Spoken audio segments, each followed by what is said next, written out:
This Wednesday, October the 18th, 2023. Clerk? Mr. Shue? Yes. Mrs. Miles? Yes. Dr. Short? Here. Dr. Miller? Here. Ms. Perkins? Here. Mr. Estelle? Yes.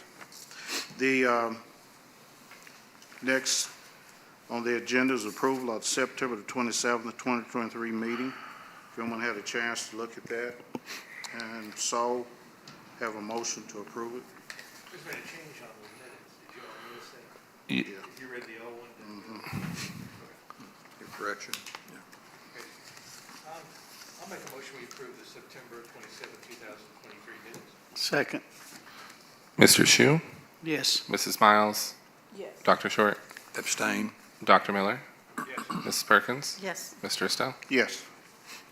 Next on the agenda is the zone map amendment for Melissa Vandenberg, Michael Aday, property located at 2021 Lancaster Avenue, current zone R3, proposed zone R1. Yes, and this is, the city is representing them. This is where we gave people on Lancaster, Breck, High Street, all the opportunity to come forward, and we would waive any fees, and we would do the representation if they wanted to revert back to R1 from the R3 zoning. So this is the last of those, and it does come with the recommendation of the city. It was this body's request and the city commission's request that we do this for anyone who came forward. Anyone got any questions on this?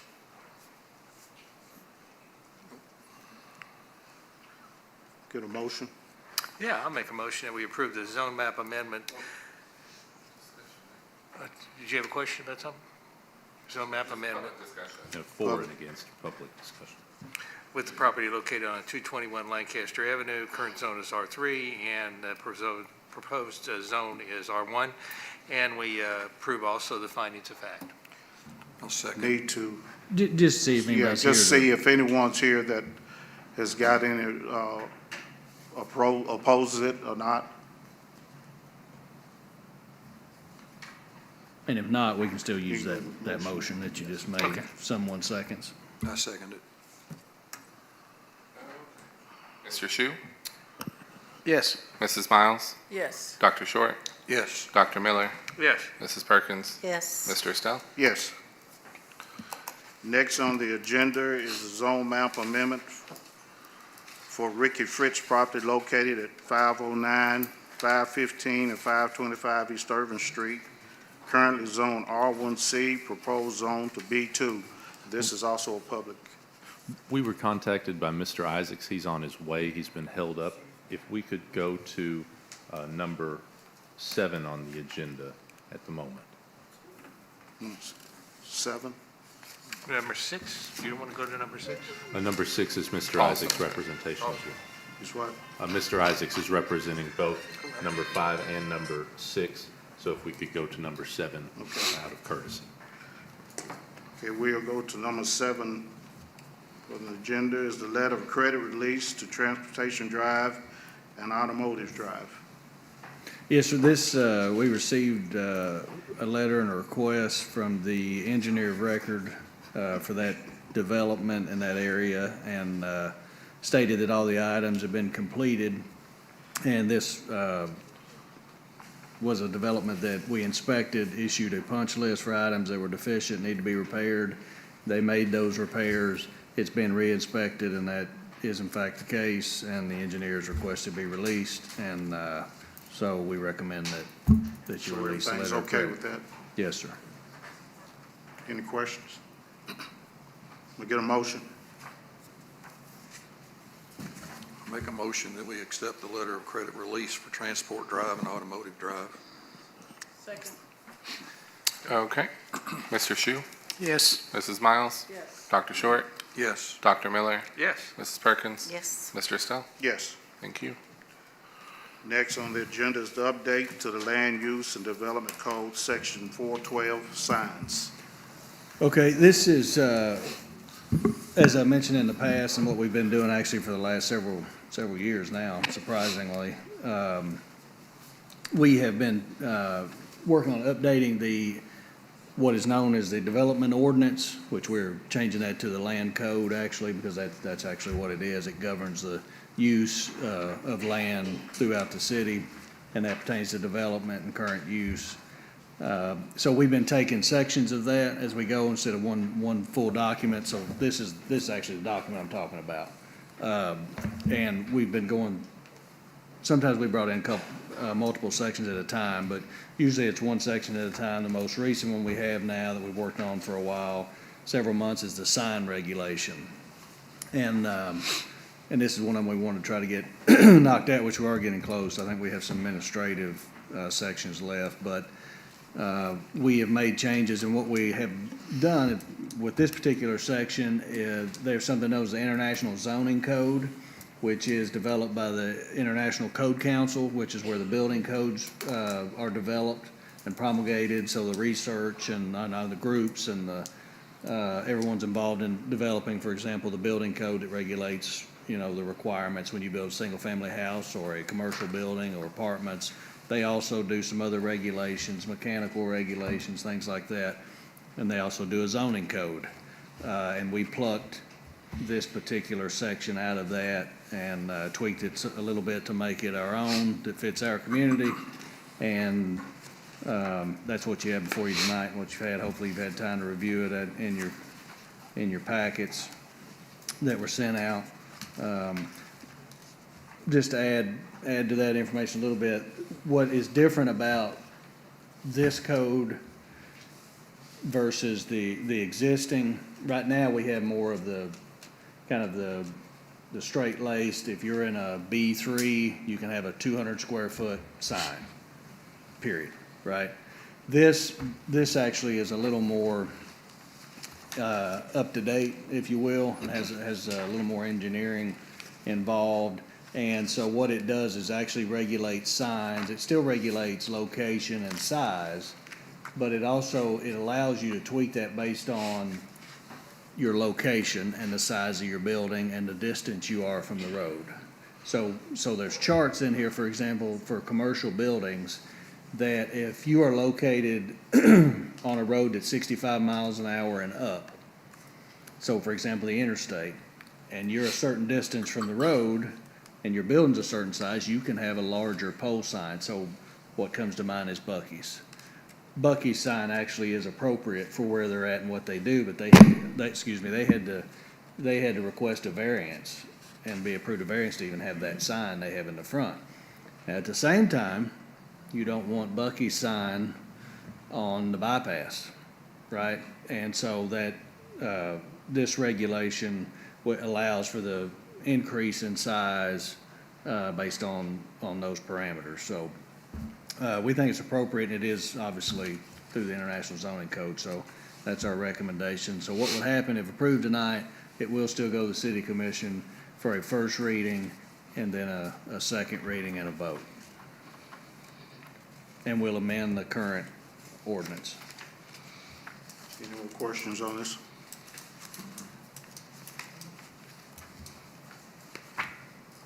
Give approval. Motion to approve the updated land and use development code section 412 for signs. Second. Okay, Mr. Shu, Yes. Mrs. Miles, Yes. Dr. Short, Yes. Dr. Miller, Yes. Mrs. Perkins, Yes. Mr. Estelle. Yes. Thank you very much. So we go back to 5, the attorneys here. Okay, we'll go back to the number 5 on the agenda, zone map amendment for Ricky Fritz property located at 509, 515, 525 East Irving Street. Currently zone R1C, proposed zone B2. Mr. Attorney. Please. Corey Isaacs of Isaacs Law Office, 306 West Main Street. We're attempting to continue a usage that was stopped at a certain point in time. This is a Blue Moon. I think everybody would know what it is.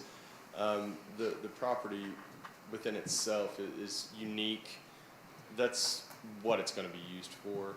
I know there was some concern with the city with a use that occurred within the last year.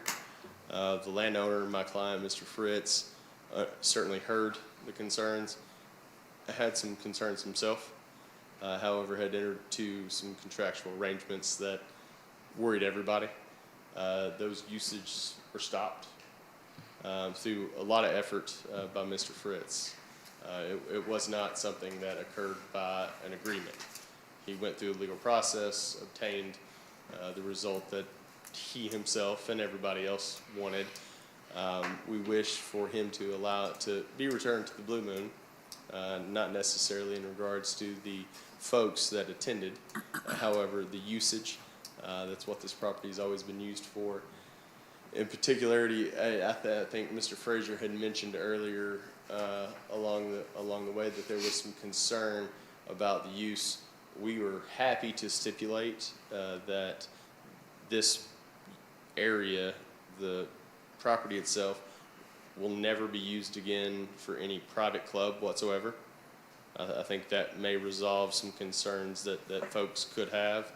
However, it's in between. You got industrial usages on the screen before you.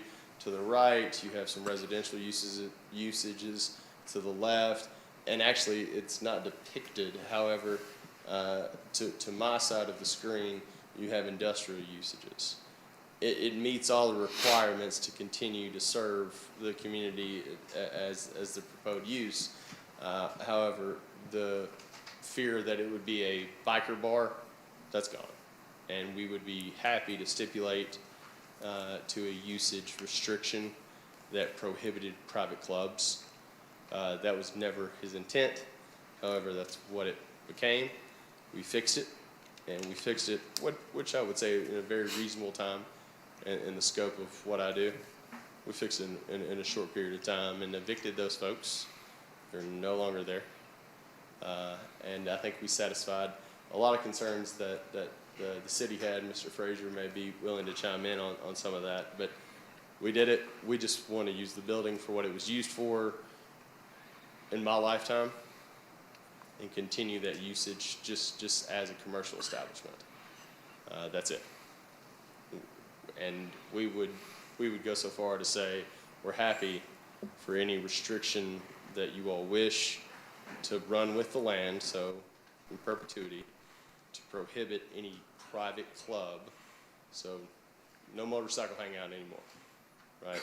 We didn't want that to begin with. However, that's what occurred, and we were tickled to death to get away from that. And that also, I think, satisfied some concerns of the city, which, I mean, he's a landowner. He doesn't want certain activities. So we were happy to work with the city. I think we satisfied any concerns. Mr. Frazier, if you want to chime in. No, that's correct. You encapsulated what happened there. Mr. Fritz and Mr. Isaacs were good to work with through that whole situation. We didn't want it. That's just what happened. And when it happened, we weren't excited about it. And we're quite tickled that the city provided some additional encouragement to end it. So your purpose for the property? I mean, it's a B2 business. He's gonna open up a bar again. I mean, there's no around it. However, it will be open to the public. It will be what it's been in my entire lifetime. Again, there was a gap between it stopped being an establishment and lost its grandfathered in nature. And then it picked it back up under a lease. That lease was the problem because to whom the tenant was.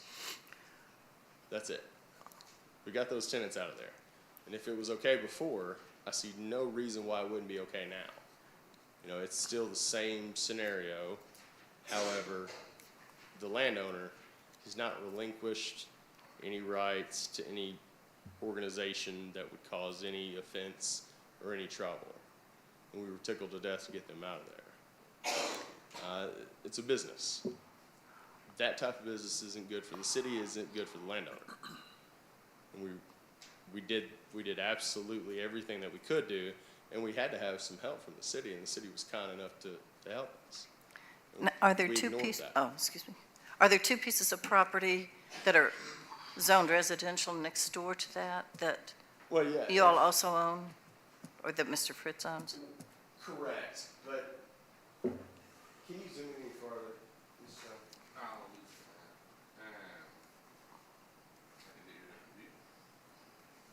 So the original plat has multiple tracks on it. So what we see is the corner lot, that's one, but what you and I are gonna refer to as the corner lot actually includes two more. They were very tiny lots. I wanna say the plat's gonna be in the 60s for that area, and they're just tiny. So the red dot there, that appears on the screen, yeah, so that's actually two other lots. Oh, okay. Directly behind the yellow dot that you see there, there are two more lots to the rear. So this area was chopped up, and I would say 16th acre lots are very little. And the rest of it, surrounding area, it was the same. However, they consolidated two lots to do whatever they've done. So the lot size initially was very small. And not a single family house could fit on it, very little. Okay, so it's going to become parking, or do we Well, know? no, it is parking. I mean, It is parking. You're I seeing see the it there, satellite yeah. image now of an accurate depiction of that area. In front. Okay. Yeah, there's not much difference. They fenced in some things, but other than that, that's the exact same. Oh, okay. Yeah, and it's been that way. I can't remember a time when it wasn't. And if you go to the right, you have industrial. There's a conditional use for the area immediately to the right. However, it's zoned industrial. The comprehensive plan directs that the buffer between industrial and primary residential, appropriate buffer be commercial. This fits that. Ultimately, it's been that for a very long time. The property owner wishes to continue the use and has complied with the city's wishes to eject a tenant that was a problem. He no longer wishes to lease it out, wishes to run the business as it was prior to entering a very bad lease.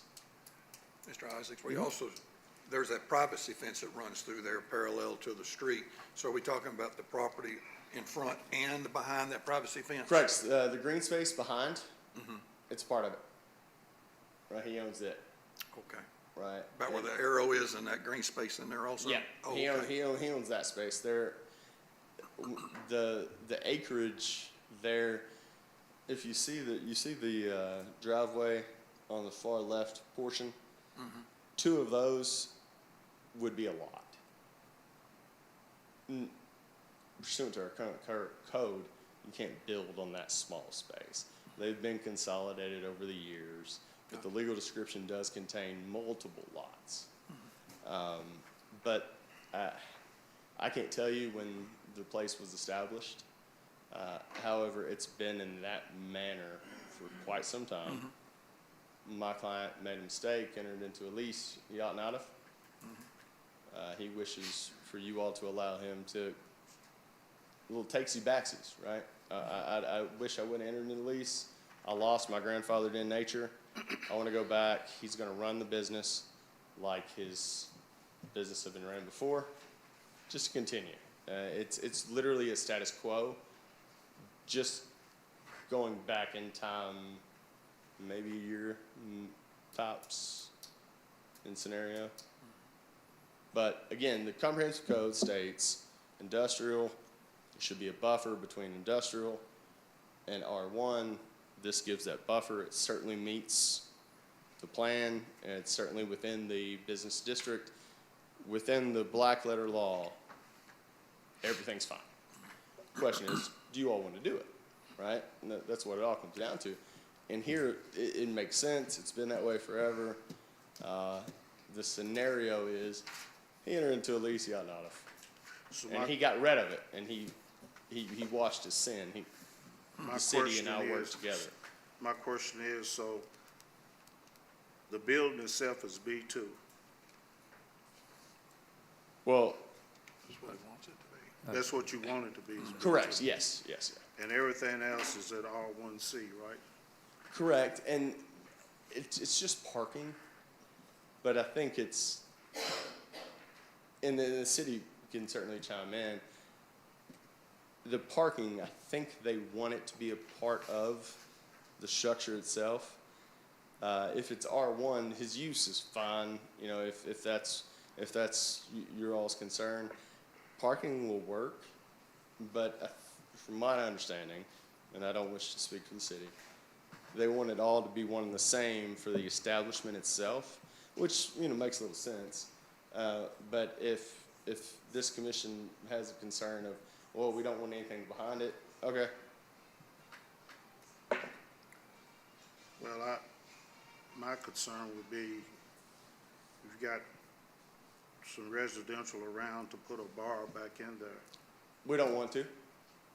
And Mr. Frazier, if you'll help me, we are happy to agree to whatever additional restrictions that this commission wishes to place on this property. Perfectly fine with it. We have no objection. That's just parking, is what it is. And it's a part of a contiguous property. We have no intention of making improvements, making additions on. We want to go back in time. That's it. And all the property is contiguous, so it's proper to bring before you for your consideration for such an order. Someone else got it? This is a public. Yeah, absolutely. Yeah. Is anyone out and want to speak? Just come up and give your name, please.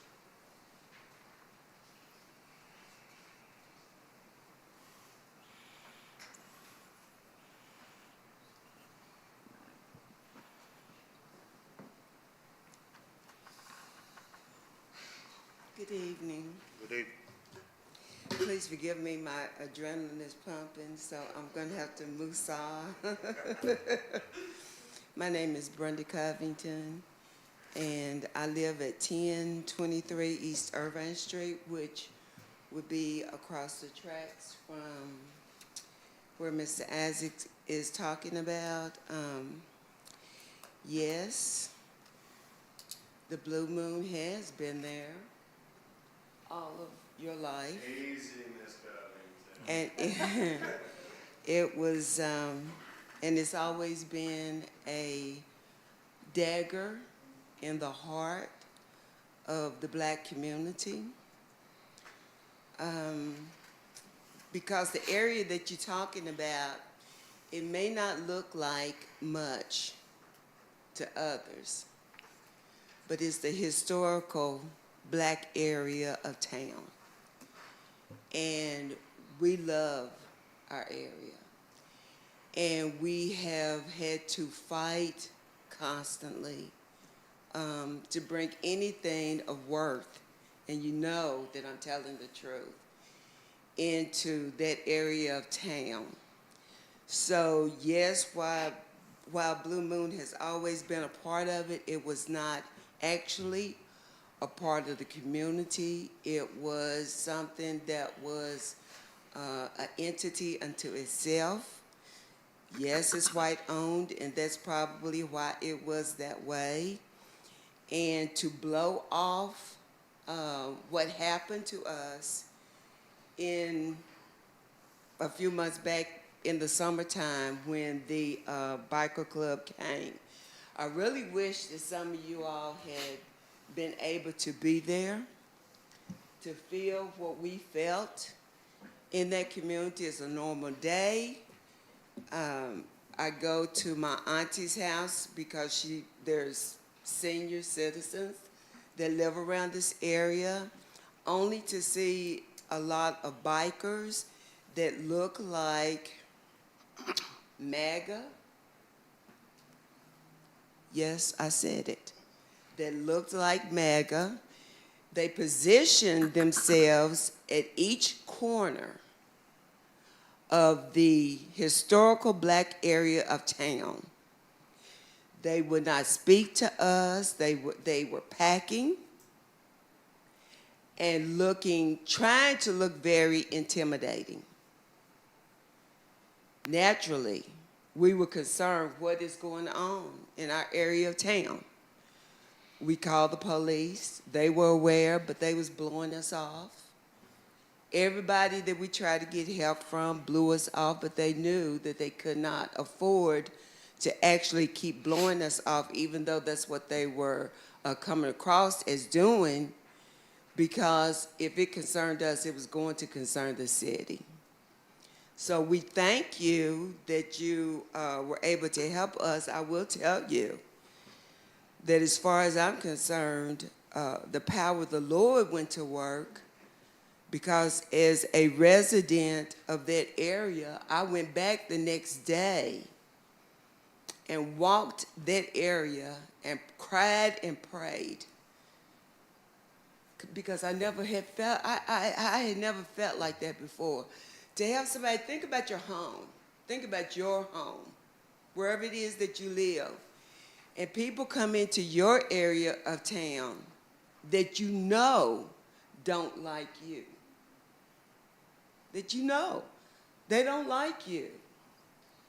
And they're there to intimidate you. So this is what happened to us. So I know he's saying that they got rid of the club, and I praise God for that. But I would hope, we don't own the property. And we can't tell someone what to do with the property that they own. But I would like to see them not allow another bar to come into the area, because historically, we know that the black area of town is always where there's a bar or a liquor store, and I'm telling the truth. So I would like to not see it back there, because it did nothing for the community. Why do we allow something? You wouldn't allow anything into your community that didn't add to it. This does not, the Blue Moon, or whatever he's going to call it in the future, does not add anything positive to our area of town. Thank you. Thank you.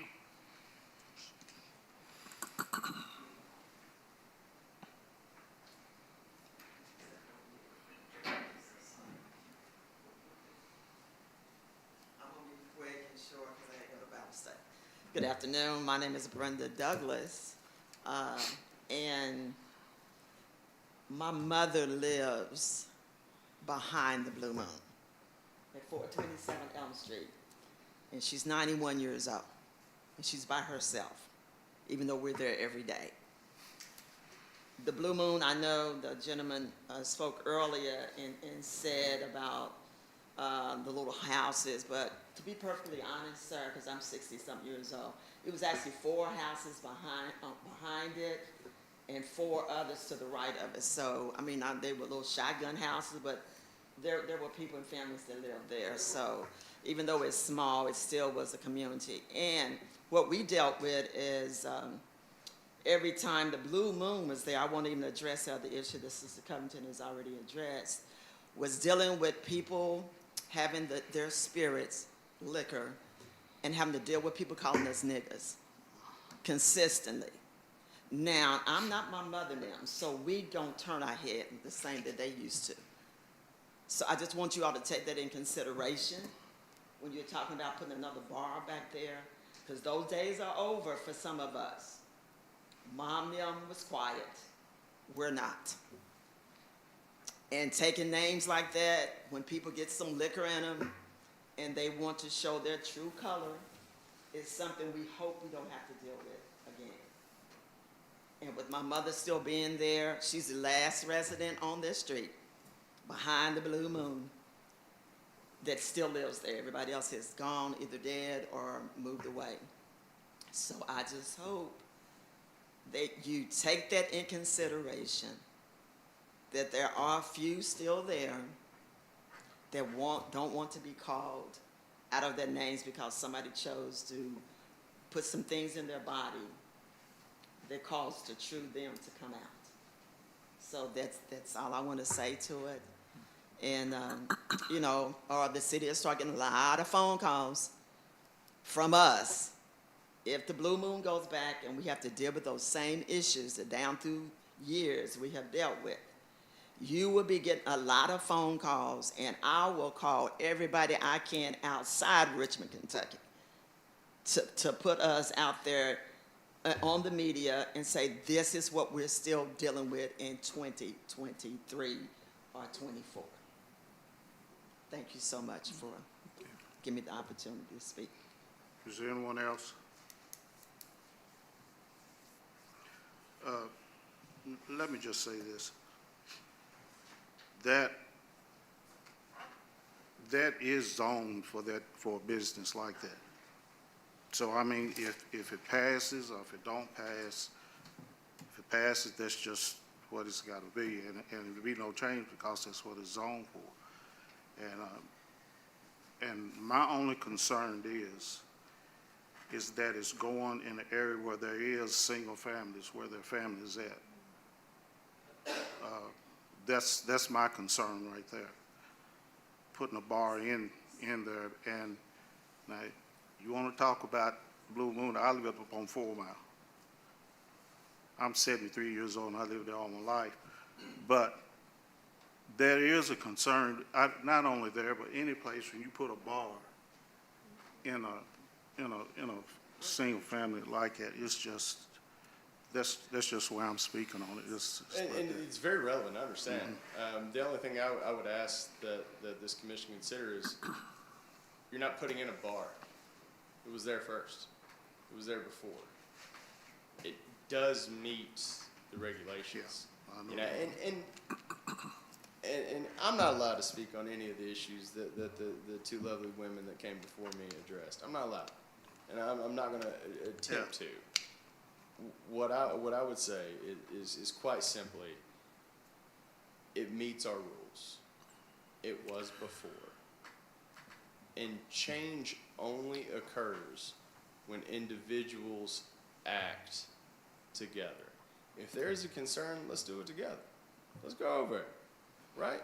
I'll be there. I'll be the first fellow there. We're not going to handle that. We're not going to deal with that. The concerns that were addressed are real. However, we're at an opportunity of, we're not going to do it. Those concerns can be addressed together. And I can promise you right now, if I have a client that allows for that type of concern, I promise you I'll be the first one there. My client is a landowner. And as a landowner, for the history of our nation, the rights that are encompassed in that are quite simply, we have to abide by the rules. The rules allow for this. We're simply asking for that. Now, I will tell you this, my client is happy. He doesn't want, he desperately does not want another club there, in which he will acquiesce to whatever rule that you wish to prohibit private clubs. He made a bad deal. That's what it was. And but for that deal, I wouldn't be here, right? He wants to use the property for what he bought it for, and that's it. That's literally the end of the tale. And I'll tell you this: if there are concerns that were expressed, it's not his sin, right? Wasn't him. However, if those are concerns that these young women came before you and very honestly approached, I'll be the first one there. I can promise you all that, regardless of what your vote is. We'll fix that. There's no place in my home for that. But there is a place in my home to follow the rules and use the property for the same exact purpose that the rules allow. Thank you all very much. Mr. Fraser, when we talk about that area, that bar was grandfathered in, so now, at this point, if we voted for it, obviously the bar stays there. If we vote against it, though, it stays as R1 and it will no longer be a bar, correct? That is where we're at currently. Non-conforming goes away. Yes, Grandfathering, it creates an issue because it's a commercial building in a single-family area. And that's, Excuse me? that's what it does create the issue. It is a commercial building in a single-family area. It's not a So, home. Well, in that's our- okay, they can tear it down, Okay. okay? So that it's not there, it can go back to R1 again. But if we vote for it, then it just becomes a bar again. Well, it would So be you're a bring- B, it you're would be a essentially- B2 use. You're essentially saying you're gonna have the bar there, or you're not gonna have the bar, correct? Well, a B2 use is what I would say as it's before you today, but the And applicant. is he dead set on this being a bar? I mean, is he just, does it has to be a bar? I mean, is he dead It's set gotta be a or? B2 use.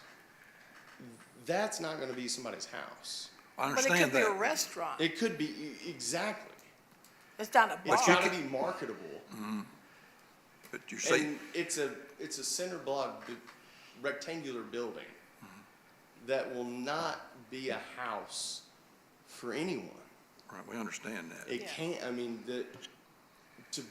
it would be, the city would destroy any attempt for that to be a single-family residence. Code-wise, I mean, it can't be.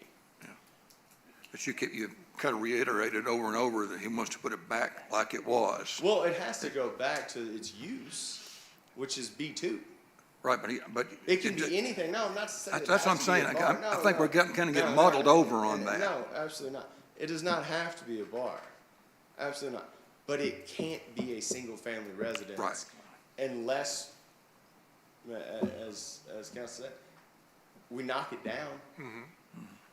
We gotta take it, go past the footer and dig it up. And that, to me, when we bought it and it was okay, and we stopped, entered into a bad lease, and came back, that's unconscionable.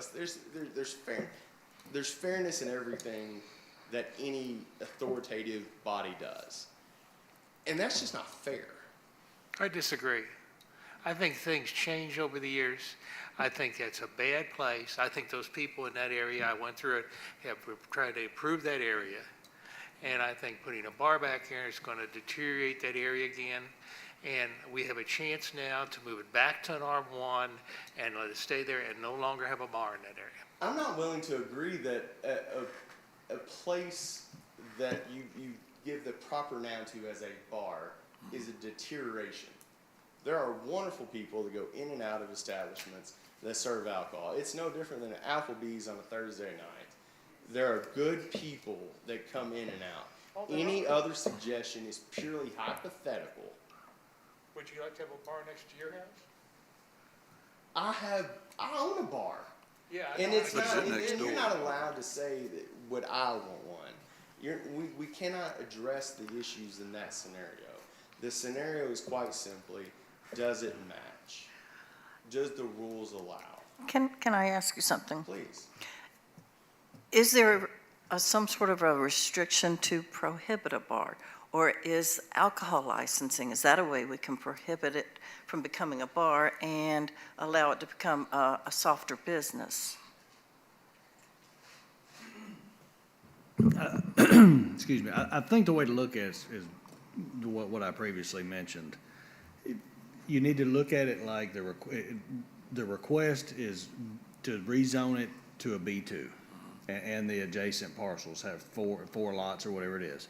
And so you just need to consider all those uses that are permitted and conditional in a B2 may go in there. It may not be tomorrow, it may be 10 years from now, but that may happen. So it may be something that you feel a lot better about. You know, it could be say a hair salon is approved in a B2. Maybe that happens. Smitty's, which is the barbecue joint Yeah. right down the street.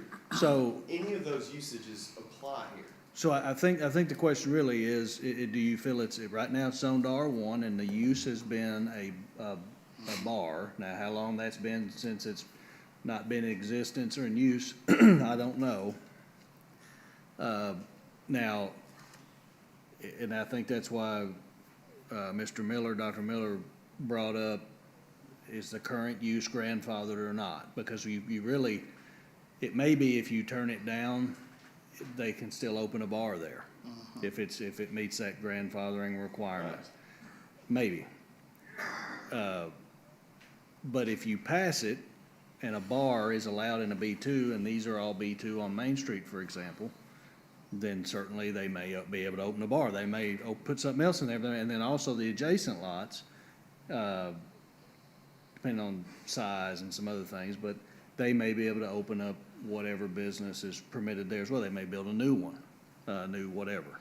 Does that make sense? So, I'm not sure it makes a lot of sense to get too caught up in the weeds on what you want to be there versus what can or cannot be there, and that's what he keeps referencing, is either does it meet the requirements or not, I believe, right? We have rules. Rules say this: in any residential area, business, if appropriate, is good for that residential area. We have purely industrial to the right of that screen. It's all industrial areas. The code states that between the buffer of industrial to residential, business is appropriate. This is zoned commercial, downtown commercial. It meets every requirement in the world. To deny the petition is literally requiring the landowner to knock it down because that building is worthless, period.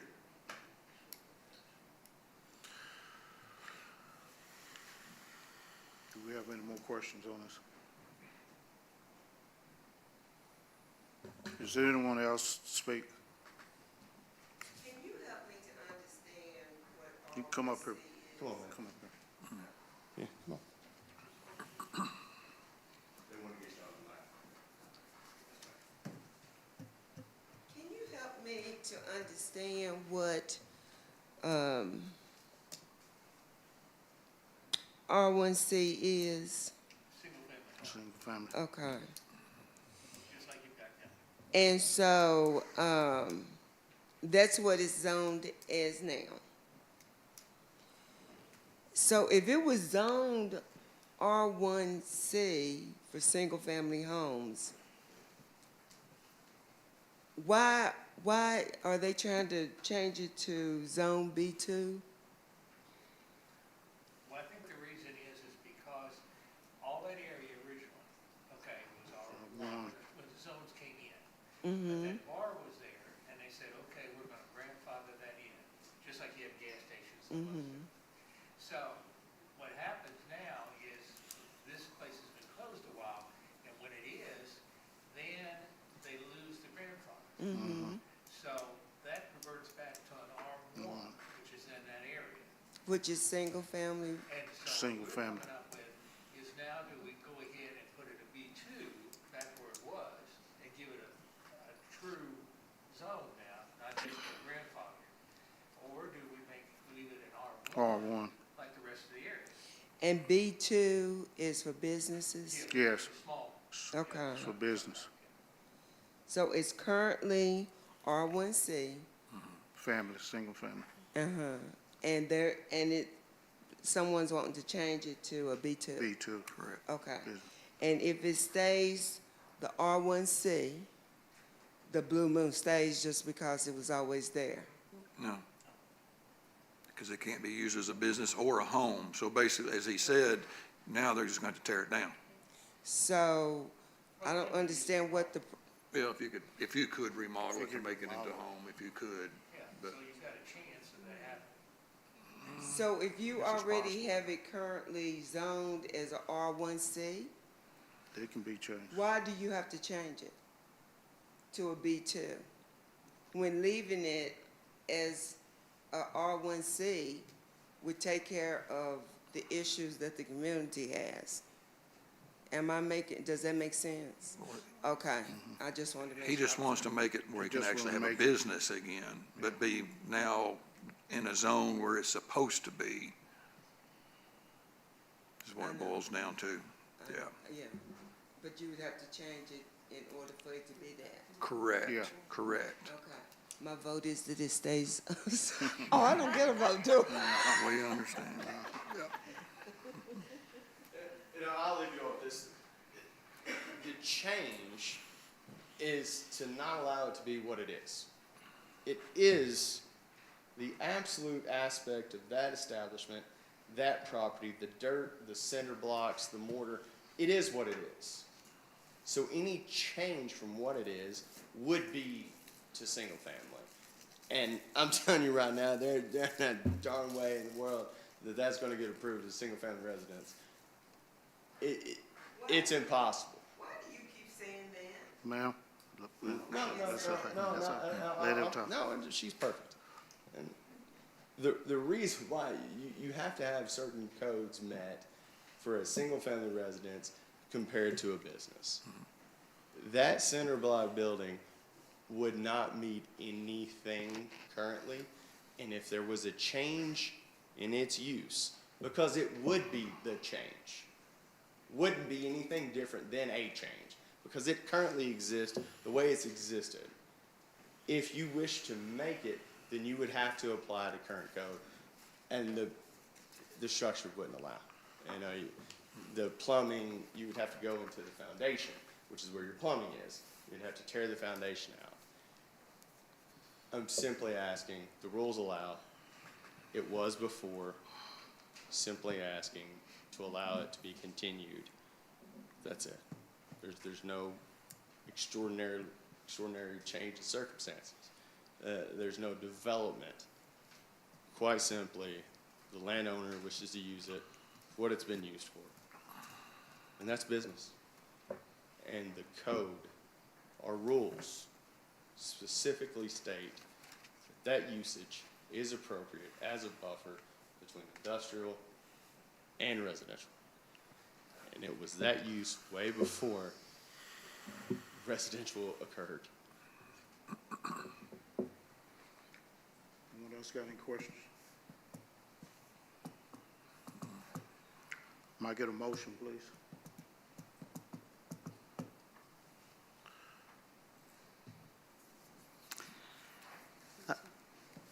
I'll make a motion, we approve basically moving from R1C to proposed zone B2 with the exception in there that it would not become a private club.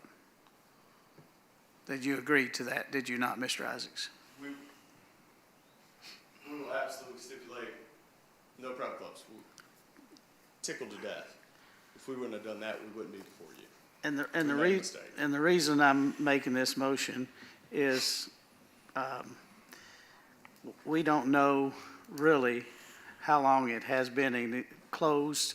We could go to the city license and find that out the last time they filed a nonprofit return to see whether it conforms, okay? But I'm just making this motion because I think it's the wisest thing to do. There's a bar across the railroad tracks. I'm just saying, there's a lot of good arguments here, and I'm making the motion. I want to make this board vote on it.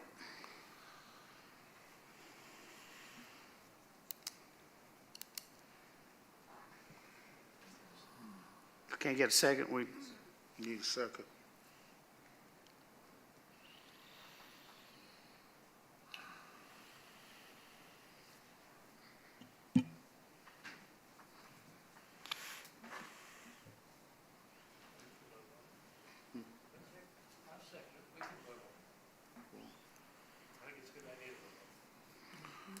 So, Dr. Miller, you're the second? Okay. Commissioner Shu, yes. Commissioner Miles, No. Commissioner Short, No. Commissioner Miller, No. Commissioner Perkins, No. Commissioner Sell. No. Okay, motion carries. Motion's denied, sorry. Denied. Don't listen to me. The motion is denied. Okay. Is that it? There would have, if someone wants to make a motion the other way, creating a findings of fact as well. Just want to make it clear that there would need to be a findings of fact made as the findings of fact here were turned down. Mr. Frazier will withdraw. So we need to make a motion. At this time, the application's been withdrawn, so no action needs to be taken. Okay. Thank you. Next on the agenda is the zone map amendment for Dogs LLC property located at 204 Concord Road, currently zone UC7, proposed zone R1, R2, and R3. Mr. Attorney. Thank you for the opportunity to speak to you today. My name is Bobby Russell. I represent Darrell, Curtis, and Patrick Tate. The Tates have owned the property in question since 1963, when their father purchased the property. The area surrounding this property has changed over the last few years. It is surrounded by the city, and what was agriculture now is apartments and subdivision. The Tates have contracted with Dogs LLC to develop the property because they're farmers, not developers. They are involved, however, because they care about how it's developed. They want something they can be proud of. And their mother lives right across the street from this property. As you know, this property came before the commission previously. The request for the zone change and annexation failed. We are back before you again with the changes we think will address the issues and concerns raised at the prior hearing. With all this in mind, I defer to Mr. Isaacs, who represents the developer, and he will discuss these changes.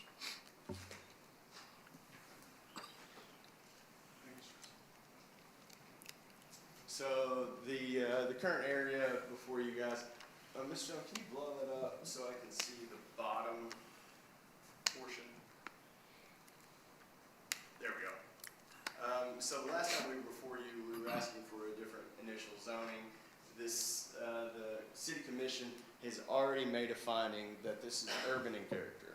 So there's already been the finding it's not agricultural, right? That's a part of the intent to annex. So therefore, what is it? The last time we were here, there were some voices from the community which expressed concerns. They didn't want certain buildings behind their lots, so we've changed it. If you look to the very right, that tract 3, which is R1, now it matches the property which would be on the southern side of the picture here. It's R1. R2 is now to the north of R2. We've mimicked the development that's directly adjacent to. This not only furthers the rules, it states, the rules state that contiguous development is appropriate. On the very top left of the plat, you'll see the dotted line area there. Mr. Stone, if I may bother you. Sure. That little area there, yeah, where he's at. That is an easement that was acquired by the previous developer of the tracks along Irvin Road, and it was required by the city for the purpose of connecting what was anticipated, so this development that's in front of you, what was anticipated to the developments to the north. This allows for additional connectivity, which the code requires. And then also, practically speaking, when 911 hits the bypass, they can cut through. They don't have to go down, take a right, or take a left, then come back up and go around. All emergency services will be able to use this. It allows for a faster response. It meets every element of our development ordinance. And again, we've changed it. They didn't want apartments behind their houses. Fair enough. we'll put houses behind the houses, which is exactly what every development in the entire county has always been. You want houses, we'll give you houses. This is a scenario where the city commission's already determined it's not urban, or I'm sorry, it is urban in character, it's not agricultural. I've got to have a zone to call it before we bring it into the city. We're asking you to give the initial zone. This will be the first time that it gets that proper noun that the city calls it. You know, you get the going back and forth between the county. The county calls it UC7. Well, it's the same thing as what the city calls this. Here, we're literally asking for the same exact zones that are in the property directly below it. And it was 100% anticipated by the city, which is the reason why that little dotted line is there, because they required that easement to allow for the connectivity. Now, my developer is here. Mr. Bobby Russell has already approached you all and spoke about the landowner's mama lives across the street. They wouldn't be interested in a scenario that would be anything less than absolute. They're not going to allow mama to live across the street from something that wasn't appropriate, right? This meets every rule, every decision, and it's a part of a plan. Now, the comprehensive plan does not describe that road. However, the plat that was recorded 15 years ago does. Now, that road went absolutely nowhere until this development came before you. It's 100% a part of the plan. We simply ask that this be approved, allow this area to be annexed into the city, and allow for them to connect to all the wonderful city usages that are available. So Philip, that's still good as access? You talking about that 50-foot that he's referencing there? Yeah. I don't know which way is north and south, but if that's if Judah Bear is Yeah. up, Judah Bear. then that's a 50-foot that we required as part of the Ash Park Phase 4, if you remember that, and that was for access to this property so that we had connectivity. There's also, if on the R2 tract, I believe, it may actually still hit that R3 tract, but they're also, like I said, I'm not sure which. There's also going to be another stub out required because in the comprehensive plan, transportation plan, there's supposed to be more of a collector road that goes all the way back to 4 Mile. Right. So original, on the southern end of that, on the bottom where you see that road stubbed out, that should be Benson Drive we talked about. So that's the access there. Well, that's gonna, when they design this, we'll require and push for them to create from Benson, actually not to the 50-foot you see, but more of a straight connection that will be more of a collector road that will go up through that R2, which will hopefully in future when they develop further back, it will eventually get back around to 4 Mile. So it'd be back on the. Yeah, so back you'll on the have. side of 4 Mile, right? Yeah, so you'd have Benson Drive connectivity to Irvin Road, you would have whatever that stub out ends up called, that he's the 50-foot that he's showing now. That would connect to Judah Bear, which would then connect through Ash Park or through Hidden Hills. So 2 ways, either one way to 4 Mile or another way back behind Save-A-Lot to the Robert Martin bypass, or through Hidden Hills to the Robert Martin bypass. Then there'll be the stub out at the top, which will be more of the collector road, as in more traffic designed for that will hopefully one day connect on around somewhere back to the backside of 4 Mile. So it'll be 3 roads, basically, once It it's all should said and be, yeah. done. Yeah. Yeah. And that will all occur in additional planning that will go through the city. And there's no intention right now, and we would advise against as well, to connect to Concord. No, we don't want to connect. So that's, you don't have to worry about, So track design of 3, the Concord. homes are going to go through all the apartments. There'd be a road, yes. I'd rather track 3 I'd rather keep them separate and have the homes off to Concord. Well, that's what planning and zoning, that's a different portion. That's what the planning and development is for. When we start laying out what things are gonna look like, that's gonna go through the city. They won't allow us to do anything inappropriate, right? That's what they're for. Simply at this point, It matches the exact zone of the property before it. We're simply asking, the city commission has directed an initial zoning. That's it. I gotta call it something, right? If it's gonna come into the city, I gotta call it something. And there needs to be a scenario in which the continuity of, well, that's R1, below it is R1, R2, and the same. It meets every rule. This is absolutely, and this is an absolute scenario of following every black letter within our code. Everyone. This is a public hearing. Is anyone here that's, okay, just come up and state your name, please.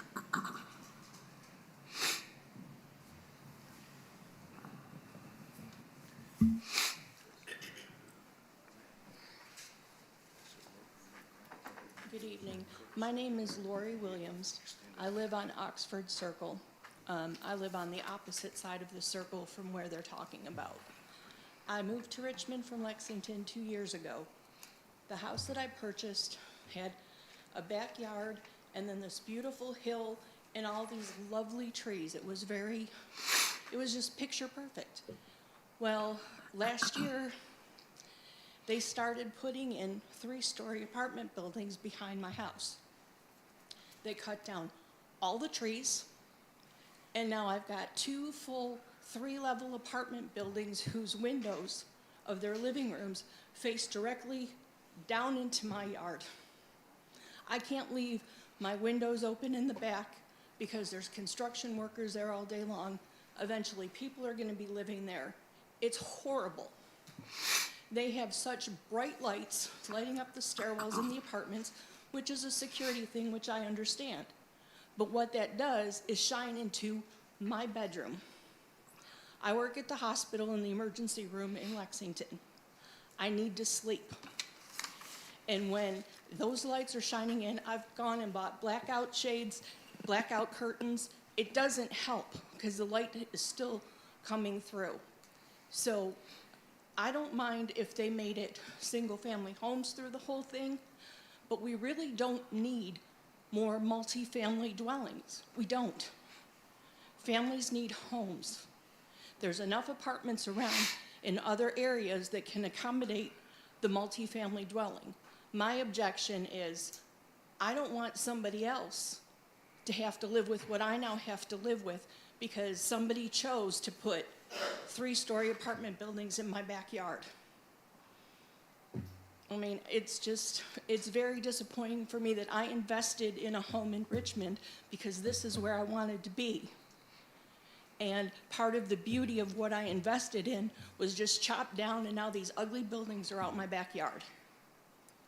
So, that's my point. Thank you. Thank you. Is there anyone else? Yes.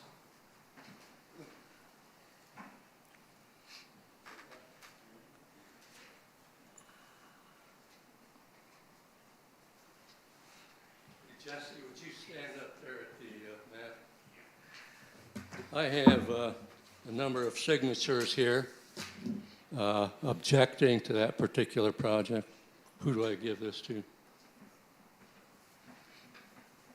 There's a letter attached, and also there's a number of signatures. Okay, I object. We're down here under section 3 to the very right. What we're worried about, on the map here, you only show one road going in and out. That road is to the very far left called Beeson Drive. Now, it's not so much of what this says, but what it doesn't say, and that's why we're objecting. In other words, I live on Oxford Circle. It is substandard in terms of size. We had an experiment.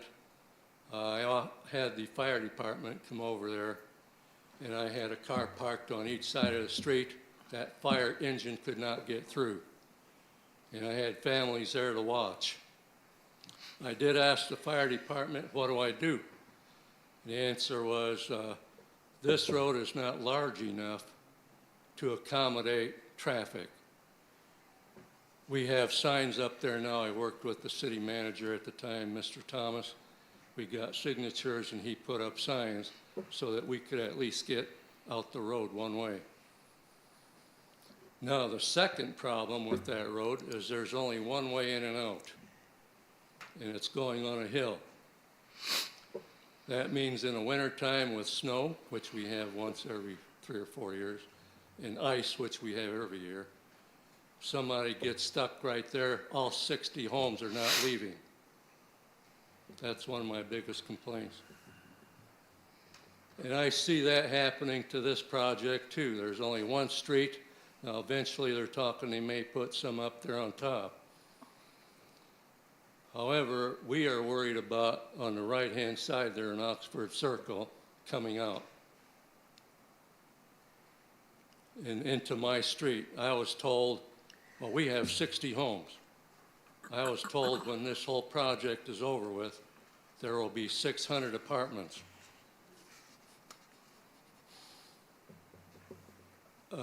I do not live on a freeway. I live in a residential section marked R1. So the objection right here under their section B, which says all the good things they're probably doing.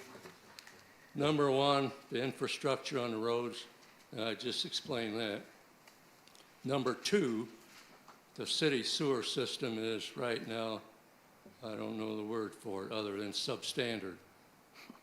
In 3 different places, right there where Jesse was pointing out, and then in the middle section by the second gazebo, and way up front by the first gazebo, there is a putrid smell. Several years ago, I kept thinking some animal died and it'll all go away. Well, it's still there, and it happens to be the sewer system overflowing. That sewage is going down that creek all the way to wherever. So the second objection, the sewer system. And the first one was the road system. And with that, I guess I leave it up to you. Let's not be as the House of Representatives is. Go ahead and sign it. You can read it later. I'm asking you to read it now, and don't sign it later. Sir, concerning, have you got hold of the utility people, the sewer people about that problem?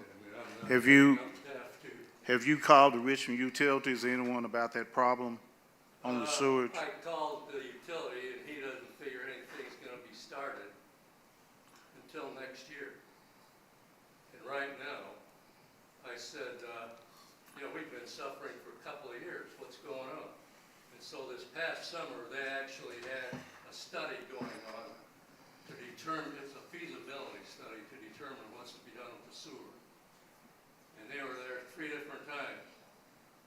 And I still haven't seen anything as a result. Okay. It's concerned. Eventually. No. Eventually is one of the reasons why I'm up here. My road was not finished paving. And I had to apply to the city to get the road finished paving. In other words, there was that much of a gap. It didn't have a final coat on it. The city manager had to go to the bondholder, get the money from the bond, come back and put a street for us. That was one of the things. And then the second problem we had was the parking because it was so narrow, and we finally got that situated. Now it's still a problem. With cars parked on one side of the road, everybody has to go left. And as my neighbor told me, I can go left when it's foggy, I just hope to heck that there's nobody there. Any other questions? Oh, so what I'm saying too, if you're going to have a project, that's great. We need to put the infrastructure in first. I noticed that when I used to go to Florida. They would build the roads, and then they would put the houses in later. And here, we put the houses in, and you can use a dirt road to leave. So, yes, this is going to be a big expense on the city's part, and I want to bring that to your attention now. Because my taxes didn't go up, they're still hovering, and I'm wondering how you're going to pay for it. Any other questions? I think Philip might be able to help you on that. It's, now, on that right there, your utilities and all that signed off, right, Philip? Everything is signed off on that when the developer, and even on the roads, they've got the size of roads they're supposed to have, and everything, even the utilities, again, they have to sign off on that. So why is he only showing us one road, Beeson Road? That's the way the developers got it set in. See, in other words, it seems like things are being hid from the public. We are not allowed to see it. Like the one congresswoman said, just sign it, you can read it later. And this is like, well, agree to this now, you can worry about that later. And when I worry about it, I see what I went through for 14 years. Getting the street, no parking signs, getting the street paved because the developer never finished it. Yeah. And I also wonder on those streets that you're talking about, in the center in particular, what size are they? Will they allow parking on both sides? Will you be parking in your driveway and that's it? See, all these types of questions need to be asked, brought up first. Well, they would come with that with the plans, wouldn't they, Philip? Be after all this. After all Right, this. right now, we're just in, this is Yeah, an we just saying annexation about bringing request. it in. They're requesting- They'll bring that plat before us They're later. requesting zones, there'll be a preliminary plat, that's right, that's correct. I guess I am kind of curious about why that road, we specifically didn't want roads that were too small. You know, you had two cars, remember? And some of the, why that road is so small, because we have regulations that we go by now. Mm-hmm. Yeah, You know, that wouldn't happen. Well, see, you're right. So why would that happen then? When was that built? Oh, this one. Yeah, I'm not sure the width of that road. I'm not sure if it accommodates two cars or not, because it would be two car, if you're trying to design it to where a fire apparatus can go between two parked cars, and you need 20 feet in between there roughly. I don't know what size that road is. I do know that it's a planned unit development, so they do have the ability to propose different sized roads if it accommodates the use. I'm not aware of any issues there. Apparently there are, and they have placed no parking signs on one side, so I don't think it's much of an issue anymore. And we just passed our updated parking regulation, which restricts on-street parking.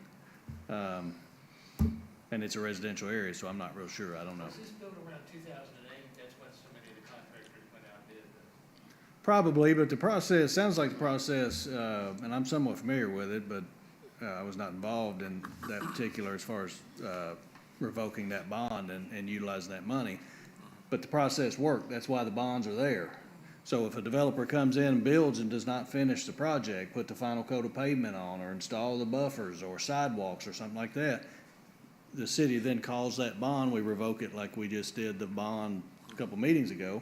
We use those funds, finish the project. So that worked the way it was supposed to. It's unfortunate that. Was because they had set up a bond so that if the builder didn't do what he was supposed to do, what happened was the bond would get, issued, et cetera, and then the money would fix your road. Now, how long that takes, that's a different story. Because lots of times you have trouble with bonds, lots of times you have trouble with the builder, how is he gone and not, going to finish, et cetera, like that. But the system did work, it's just slow sometimes. My project there, Oxford Circle, had a $50,000 bond. That was a smidgen of the amount that it costs to pave the street. And I was told that by the city manager. So yes, these gentlemen will put up bonds. The question is, will it be enough? Of course, you assign those bonds now, and then if it takes 10 years to finally use it, if you have to use it, yeah, the cost of materials and everything else is gonna go up. So it's kind of one of those deals, kind of how do you project how much the cost will be 10 years from now or whatever, especially these days. Another thing I want to bring up, by classifying it as PUD, a number of people do not understand that that includes R1, R2, and R3. Therefore, I have policemen that will not issue tickets for parking. We have other things going on, and they say, oh, that's a PUD. And now I have a definition of PUD when they come to see us, and I will read it to them, and I'll say, see this? Oh, which one of those is it, R1, R2, or R3? So what I'm saying again, over there, he brought up a PUD had its own definition for street sizes. Maybe you need to say all street sizes, no matter where in the city, are the same size. See, I don't know who to blame. Was it the developer or was it the city who didn't watch over this project and say, hey, wait, this street's too small. Fire department even says it. Okay, any other comments or questions here before I go sit down? Thank you. All right, thank you. Is there anyone else? State your name, please.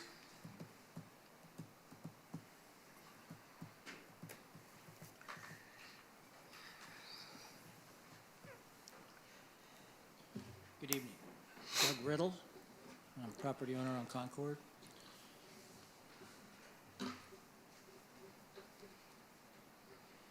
Tyler, can we start with some of the photos that I sent you? I don't know how we do this. That's our road into Concord Road. That's the access road off of Urban Road, Highway 52. This is a typical home site down Concord Road. Open acreage around. This is what's recently been built up on the ridge. That's the back end of Ash Park.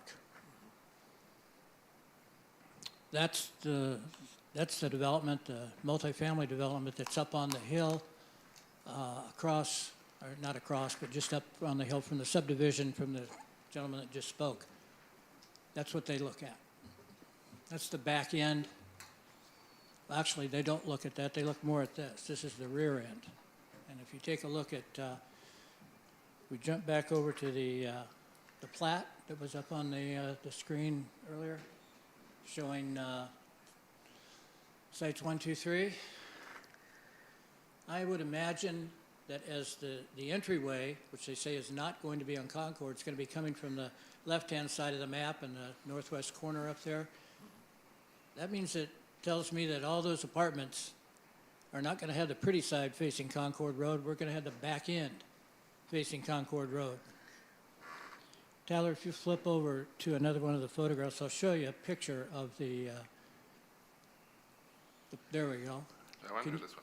Yeah, can you blow that up a little bit? That's the picture as you just turn the corner from the trees that are turning on the entryway to Concord Road. That's the landscape of Concord Road. There's a few areas with a couple extra houses. Just if you were standing on that little knoll and you would look to your left, you'd see that row of Monopoly-like houses that we started the picture show with. So one of the things that the initial picture that shows all the rooftops, what that picture shows us, can we get there, Tyler? There we go. The first one that popped up. Yep, back a couple more, that one. What that picture illustrates is a contradiction that the developer's attorney represented to you guys, it said something about this development meets the black letter of the code. And in Exhibit B, presented by the development company, under legal justification for the requested change, you'll go down to the third paragraph. It says that the proposed zoning also takes into consideration the surrounding land uses. And I was here a few weeks, a month or so back, and I brought up that that only counts for this section. And if you go back to the plat, all those apartment buildings that I showed you up on the hill, that's only about 50%. The other 50% of this surrounding land is all that property on Concord Road.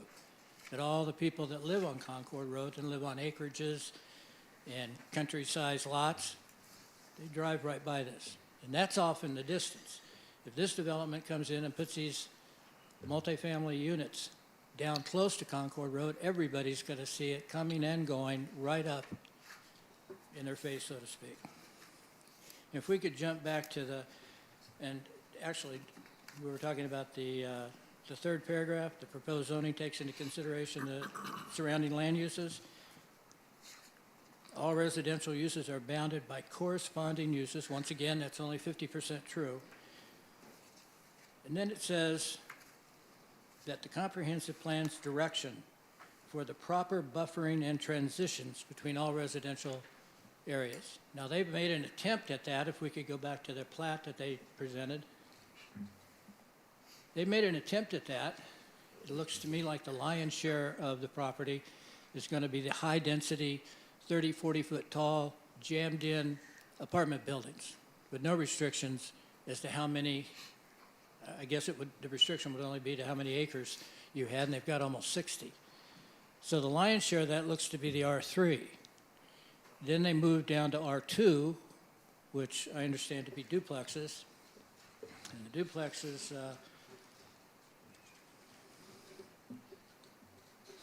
excuse me a second. And the R2 is 5.1 units per acre. And remember, they've got almost 60. And then the R3 is 14 units an acre. And again, the lion's share of it is in that larger segment over on the left-hand side. And it doesn't seem to me, the other thing that I heard, and I think it was collaborated to, in the first meeting that I was at, was that the angled lines of the flood zone.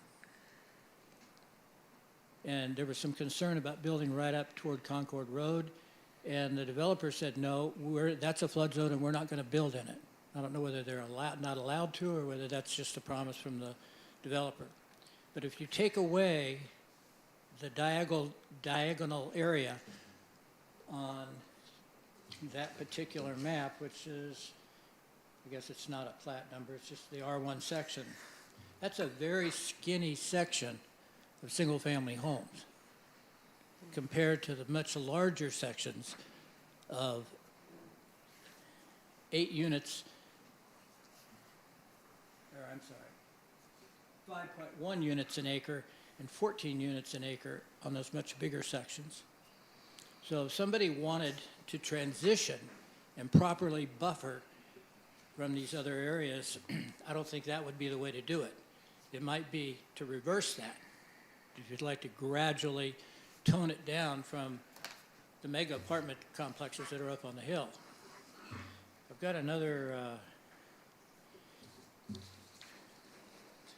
picture that I sent over, Tyler, which is the city zoning map.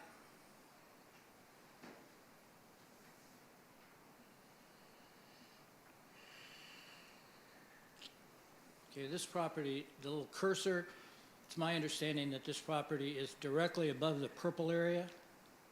Am I correct on that?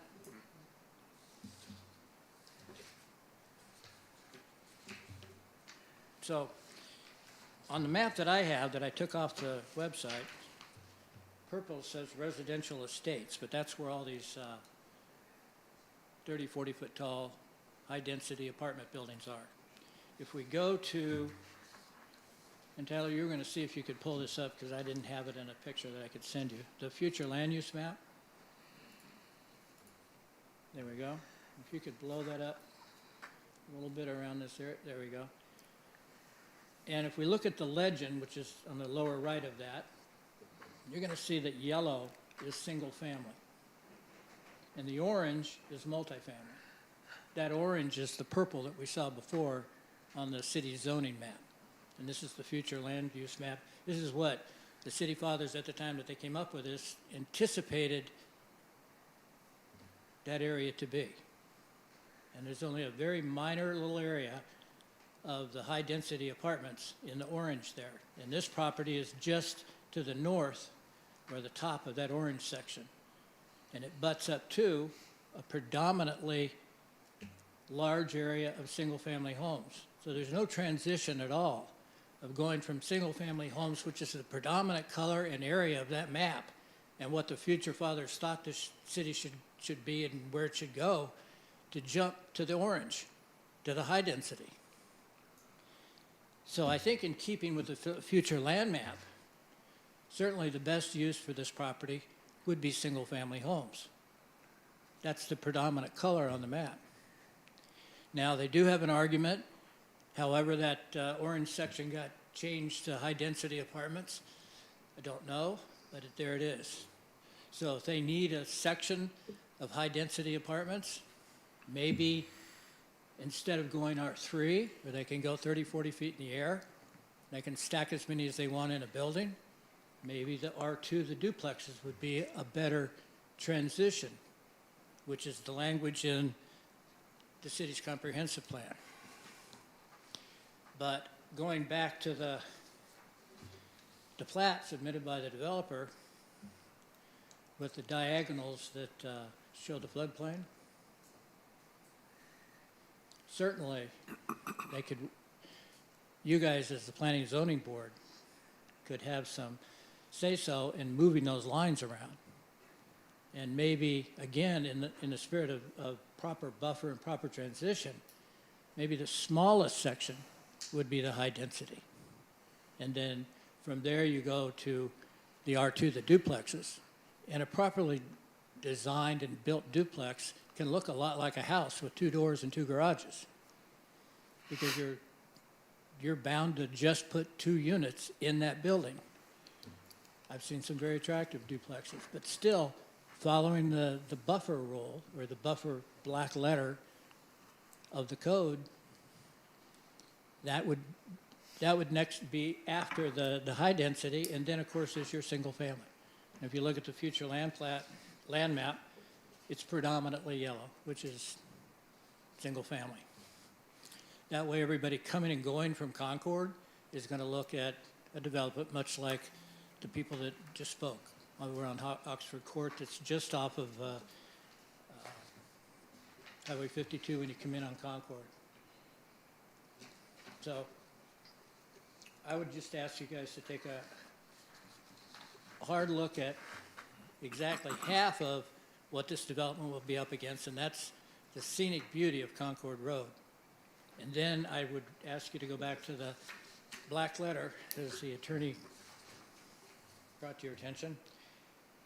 The black letter of your comprehensive plan that asks for proper buffering and a transition between all residential zones. I think I probably left out some stuff, but I'm done.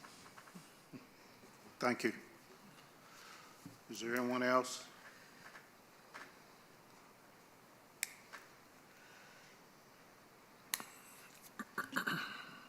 State your name, please. My name is April Ray. I don't have the right words and I'm very nervous. I just have to say something to try to save our neighborhood, the peace, the beauty, the reason we live there. Please, please don't make such a big change to our neighborhood. These projects, they just benefit the builders. Greed, how much do you need? Why even the poor people that, I don't mean poor, I mean like I feel bad for them.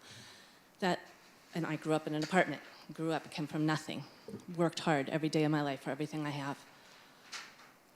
To live in an apartment is, it's probably not the dream. It's not definitely the American dream, is to hopefully move on, to do maybe better than the previous generation. If I grew up in an apartment and I was able to buy a home.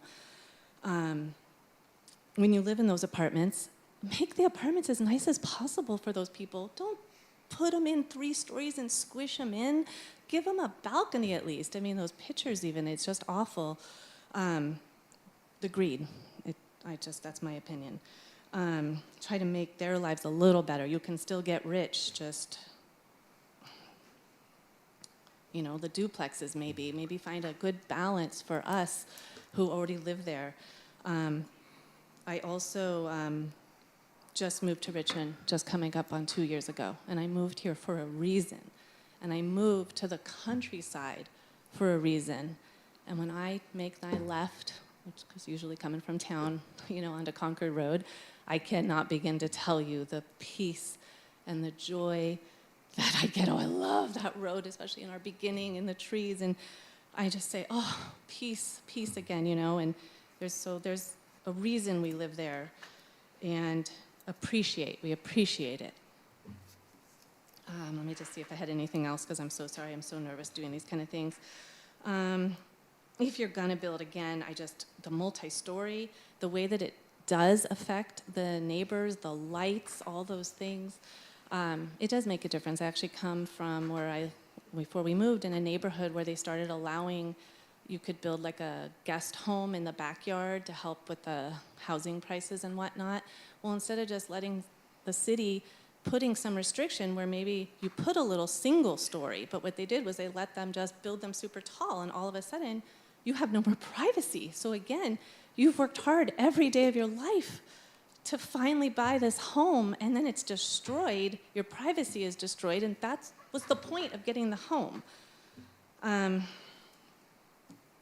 So even though I won't be right up against these, I'm a little bit further down the road, I just feel for those who will be also more affected, because like the woman who spoke earlier, where the builders I don't feel like you take into account enough how much it affects those who already live there. And we've worked hard to get those homes. Please don't be a part of destroying the beauty and the peace of more of our countryside that we're already losing so much of. Thank you. Thank you. Is there anyone else? If I may, I don't mean to interrupt. Come on up, sorry.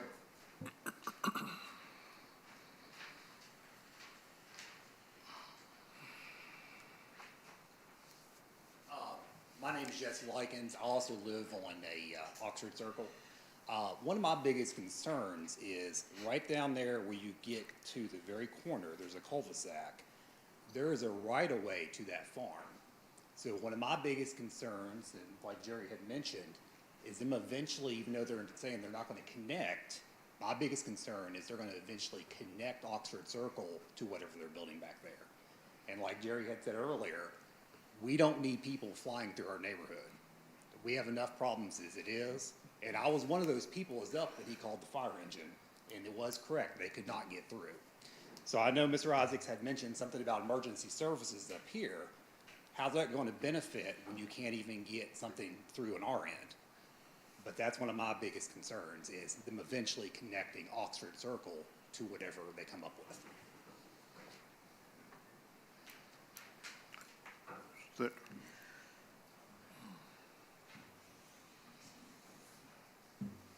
The entryway there at Beeson Road, I went over there and looked at it.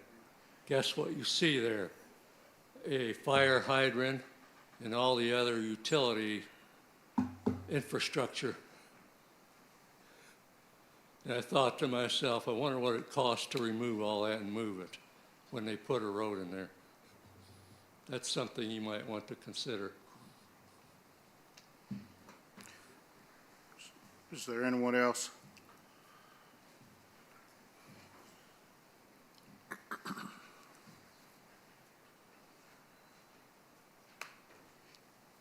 My concern is the Name, roads. please. Pardon? Name. Lois Biggs. I live at Oxford Circle. Okay. And my concern is the roads, going through, even if it's down where I live or up on the hill. My concern is for safety of children. Because right now, the road is narrow, and we have a lot of people come through our really fast.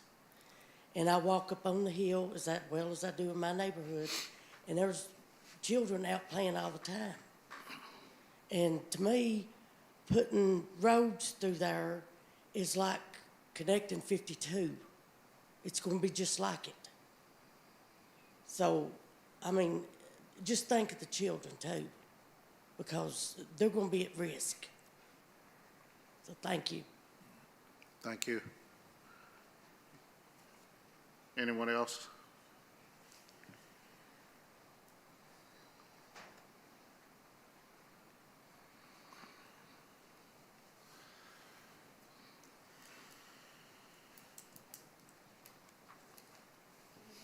My name is Renee Wheatley, and I live at the end of Oxford Circle as well, on the creek side. One of our concerns, we've addressed most of them, is still that runoff that's coming from that hill. From the top of the hill, it has changed the layout of the land behind many of our homes. It's a very steep decline. We've seen trees falling. 200-year-old, 300-year-old trees have been falling. I was outside and watched one fall on Mr. Likens' neighbor, on the back side of their fence. I was just out there when it happened. So we have a really lot of runoff going through the green space. That green space is changing rapidly. I worry about the amount of green space that's between R1 and R2 and R3. That appropriate amount of green space that is supposed to be there to transition from one zone into the other is a steep hill, trees falling, nothing left but rock and grass. And again, going back to what Ms. Williams said, these neighbors are able to, our new neighbors that are going in these apartments, they're looking directly down in every one of our yards. So it's our airspace that's now involved. They can see everything that's going on from above. And we can see what's going on up there. So sound travels down that hill. We're facing problems there that we just didn't expect to face. I would really urge you guys to take a careful consideration of that green space, that it also doesn't have an environmental impact from one transition into the other. If you look at the proposed R1 there on that flood zone area, that is an incredibly steep hillside. I don't think that any homes could be built on an incredibly steep hillside like that. So would that be an appropriate amount of green space that wouldn't harm that watershed area? I'm not sure. I can tell you that watershed leads directly to the Kentucky River. There are endangered species in there. I found a fish that was in there that is on our endangered species. That creek is also, like we said, there's a pipe that comes out above one of those gazebos.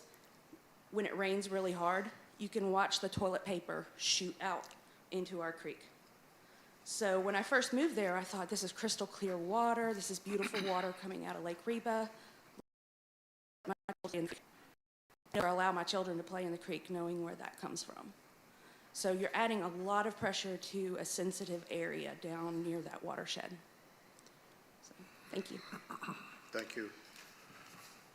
Is there anyone else?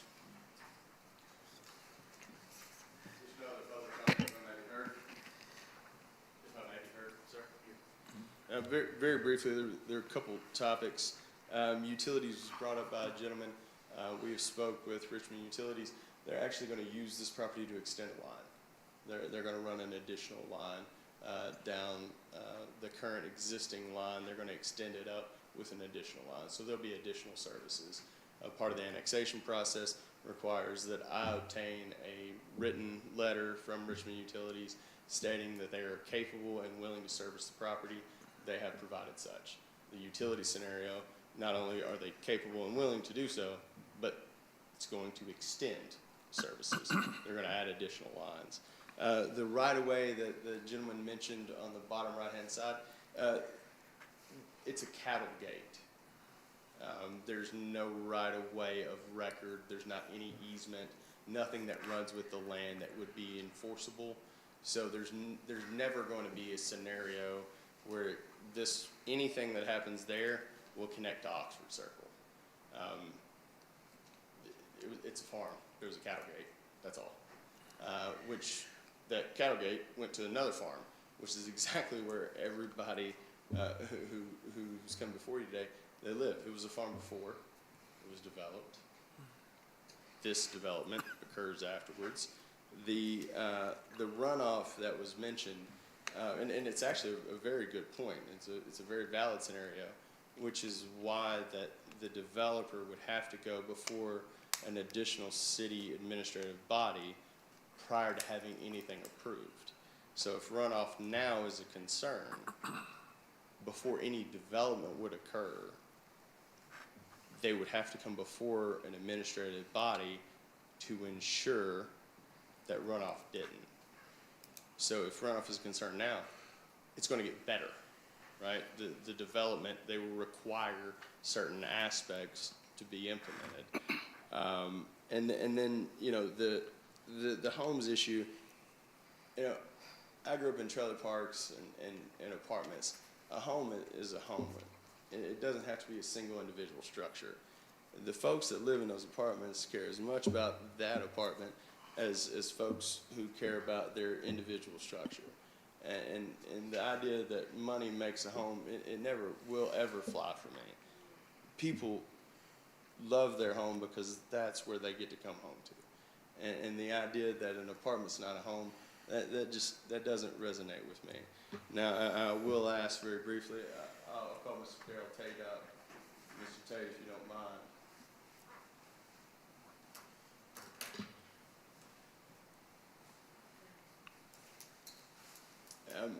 Mr. Tate's a part of the family that they've owned this property for countless years. They're the ones that have put their feet in the ground every morning and broke up water for the cattle. They're the ones that have earned it. They're the ones that have worked for it. I'll ask that you swear him in for the purpose of him adopting my statements today, if you don't mind. Title. Mr. Tate, if you raise your right hand, do you solemnly swear to tell the truth, the whole truth, and nothing but the truth? Yes, sir. Mr. Tate, will you say your full name just for the record? Darrell E. Tate, And what is your current address? 810 Gum Bottom Road, Waco.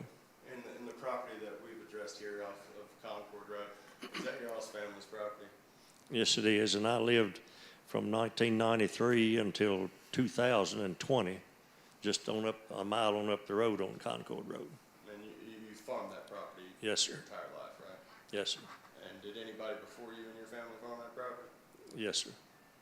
Now, you've heard my stump speeches today, right? Yes, sir. Has anything that I've represented to this commission or to the public been accurate? Not to my knowledge, no, sir. Are you willing to adopt everything that I've said as your own testimony? Yes, sir. Folks, if you all have questions, he's happy to answer anything that you have. Anyone got any questions?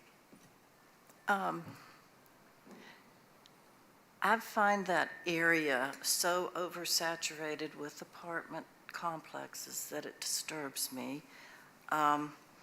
Is there any way that you could consider making it more of a family, more residential, single-home family, and putting your R2 perhaps backed up to the current apartments that are standing? You know, I opened the question, he's the landowner. He's a landowner. He's not developing it himself, so that's not, he doesn't have a hammer in his pocket. He's not the one building anything.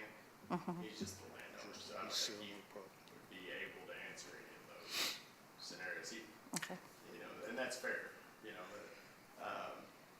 but you're not building anything, right? No, sir, I'm not building anything. And you know, I'd like to say that I respect you all, I respect the folks that's come up, But you know, we've been there a long time. And we looked at those houses up there, and they've done a good job building them. You know, I don't think it's my responsibility to provide scenery for someone. I don't want to be disrespectful, but I don't think that's my job.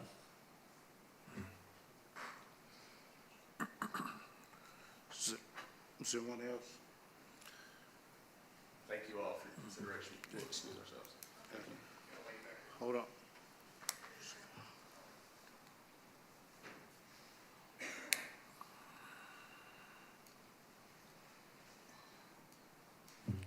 Just a quick response to Mr. Tate.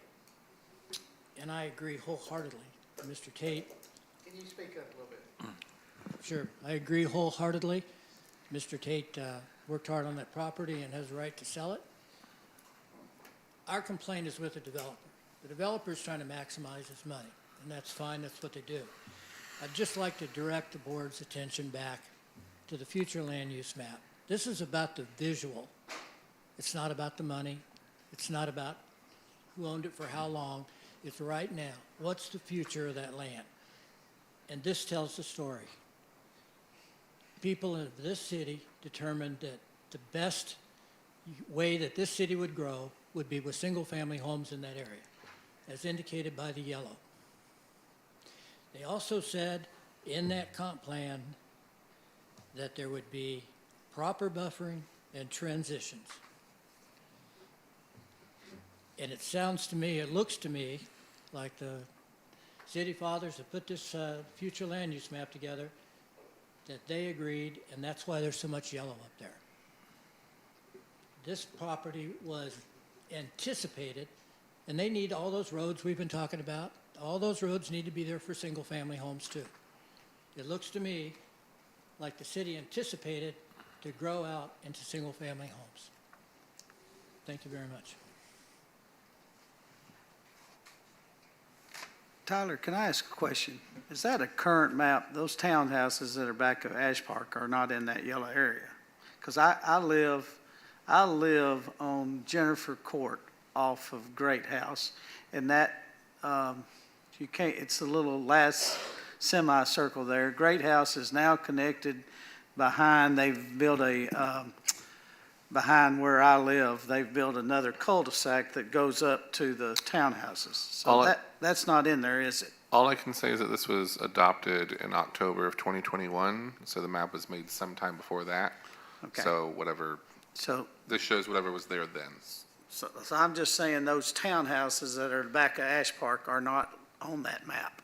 Nor is there any coloration of the area, because the area that we're talking about, it's not a part of the city yet. Right. Therefore, it cannot be a part of a plan for the city. So it's right there, yeah. So there can't be a coloration of it. I think it's only fair.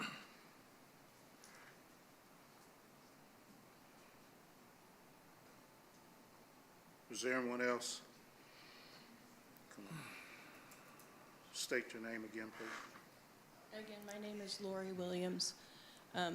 One thing that I forgot to mention previously is with those apartments, they're not even occupied yet, and she spoke of the runoff. I'm down a good steep hill.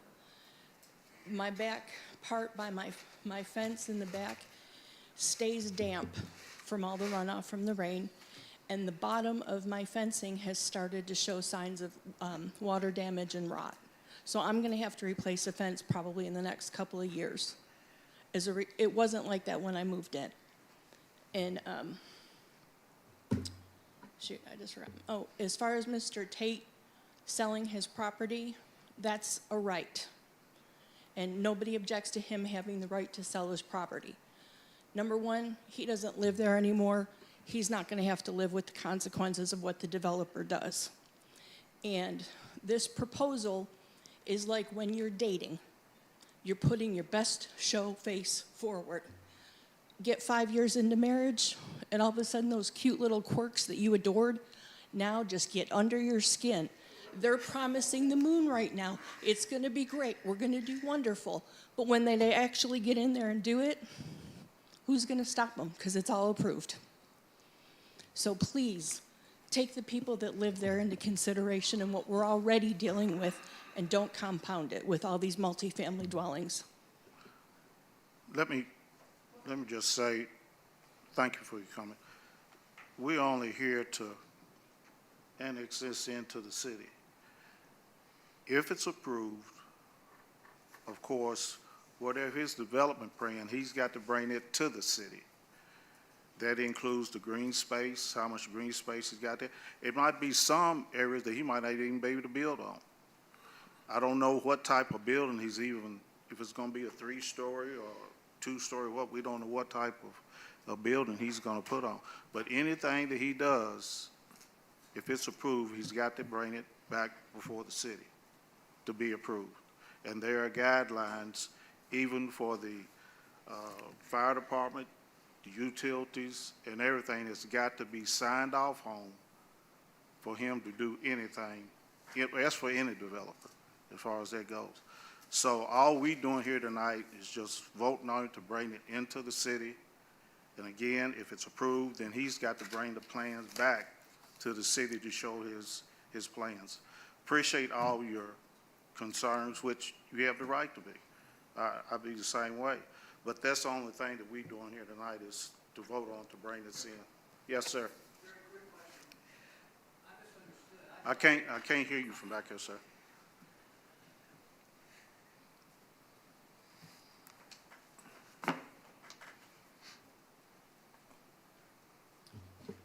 I misunderstood. I thought that the Planning and Zoning Board was going to agree on what the zoning was going to be Yeah. if, in fact, the annexation is approved. This is our recommendation. Yeah, that's correct. That's what Mr. Estelle Right. meant. Right. So if that plat as represented is approved, granted, the developers will have to meet all the guidelines required by that zoning recommendation, the R3s, the R2s. That's why I came back up, just to make sure I understood it correctly. Yeah. But I'll leave with that map on the wall or on the screen. I don't think it's appropriate to approve that plat that they represented, where the lion's share of the land is going to be 30, 40-foot tall R3 apartments. Then R2, the duplexes, and then a very small sliver of single family that's left to build after the watershed area or the floodplain area is taken care of. Thanks. Is there anyone else? If not, may I get a motion? I make a motion, we approve the zone map amendment for Dogs LLC, property located at 204 Concord Road, current zone UC7, proposed zone R1, R2, and R3. I second. Okay, so the motion is to approve. Dr. Short, you were the first. Shu, second. Commissioner Shu? Yes. Commissioner Miles? No. Commissioner Short? Yes. Commissioner Miller? No. Commissioner Perkins? No. Commissioner Estelle? Yes. We're tied. It's a tie vote. Mr. Treasurer, do you wish to address this off? You know, it's yours. Well, this would be a no action taken, so it would move forward to the city commission at this point. Be no action taken. Yes, at this time, if there's unless you can go ahead and do a revote, but if there's a tie here, it is just going to move forward on zone towards the city commission. There cannot be, can we pass this and go back and you and I figure? Absolutely. Yeah, if respectively, if we may, pass this reapproach, because in fact, I don't know the absolute answer. We can work out the legalities. He and I got to figure out the answer real quick, and then we'll come back in, but I don't wish to waste anybody else's time while we're trying to figure out the rule. May we? Yes. Yeah. So you want to leave as no action taken at this time? No action taken. If you can you go outside with me and figure it out? Oh, at this moment. Yeah. Are we moving forward, though, with the... If I would ask that if he's, While we address, you take a brief recess, that's where recess, yeah, there we go. We're back.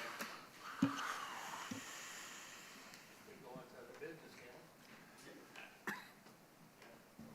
Tyler, they asked if they can go into the business. Oh, I see no reason not to.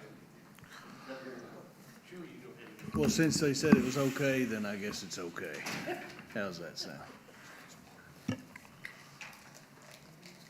So if you want to move us on to other business, then we can go back. Since we've been in here a while, I'll save most of it, but just to mention the signed ordinance, that will go to the city commission for 2 readings, so it'll be presented there and discussed, and if there's any questions or if it comes back, I'll let you know. If it passes, I'll let you know as well. And only other thing, I believe the H1 that was previously discussed is before the city commission and being reviewed and considered. So that'll also be 2 readings as well. Now, they may have had 1 already, but I'm not sure. I don't think so. So that'll still be 2 readings. So meaning best case scenario is still a month or so out. So other than that, that's all I have, unless you'll have some questions about anything. Determining the line of credit and bonds on these properties that, Oh, what we've been working on as far as revoking, we actually had a meeting today and discussed it, and there were several, quite frankly, the inspector, not verbatim, but basically said, no one has responded to the letter. So we intend to bring that list next month, and request to revoke those letters of credit and finish out whatever we need to finish out. So it's kind of unfortunate, but that's where we're at. And that's something, quite honestly, we've not had to do and we've not done other than just a few times. So we plan to try to streamline the process and move forward. So that's where we're at, unfortunately. maybe I'll go over each one and see where we're at. Yeah, we'll update you on each one, and we'll have evidence of the notices and what we've done, and as far as no response and where they're at, as far as the punch list items, what it's called on, as in what's outstanding and needs to be completed.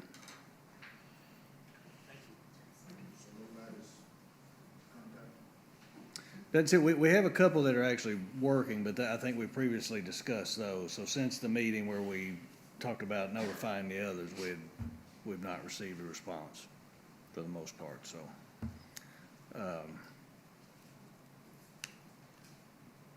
Some of it's just where it's been so long, I think, and you know, there's bankruptcies or, you know, defunct organizations. The other part, I'm not sure, you know, if they actually think we're gonna revoke the letter of credit, may be part of it, or the bond. So we'll find out. But I think when we get a little bit closer and actually notify the banks that that we are revoking, then maybe we'll at least get paid or be able to finish. Yeah, and the intent as well moving forward when we submit the revised portion of the land code is to switch back to bonds. All right, because a bond agency, a surety like that issues bonds, performance bonds, they're basically saying if the developer does not finish, we will finish. When we do letters of credit, one, we don't know what stands behind that letter of credit, and then 2, you know, the banks are a lot more likely to say, well, here's your $150,000, you go finish it.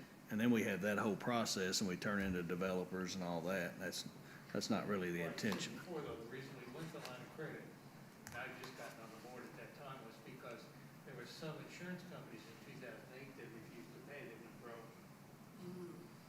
And broke, or they were getting money from the government in order to stay in business, some big or something. So we had a problem there, you know, if there's bond, of course, line of credit maybe be the same thing, but if they don't stand up to it, et cetera, so which one are you gonna take? Yeah. So we thought line of credit might be a little better, but apparently it's the same way. Yeah, I think if the bonds are managed correctly and you use required rated insurance agencies with the best rating, and you require performance bonds on top of that. So it'll be, you know, 2-year performance bond. If it's not finished in 2 years, the surety is saying they'll finish it. I think that is what's recommended. And then also, I think that is a best practice, instead of trying to rely on letters of credits and, you know, they have to literally put property up or their wife's vehicle up to, you know, for collateral for those letters of credit. And that's the exact example we were given on some of that House Bill 55 training, if you remember. It's like you really don't know what standing behind that letter of credit. So it may not be as valuable as it, you know, seems, or something happens to that actual person who's guaranteed it and all that, so.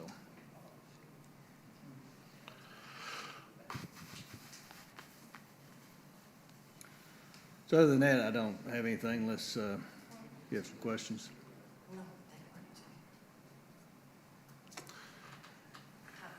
No, I do think, if I'm not mistaken, to bring it up while we have a minute, we intended to have some discussion with the city commission regarding transportation and some citywide transportation studies. I think the chairman intends to do that, so I think that will help provide some direction and see what the city commission has in mind and what their thoughts are, and then if we need to move forward with trying to figure out some type of comprehensive study or maybe portions or however we address that. So he's working on that.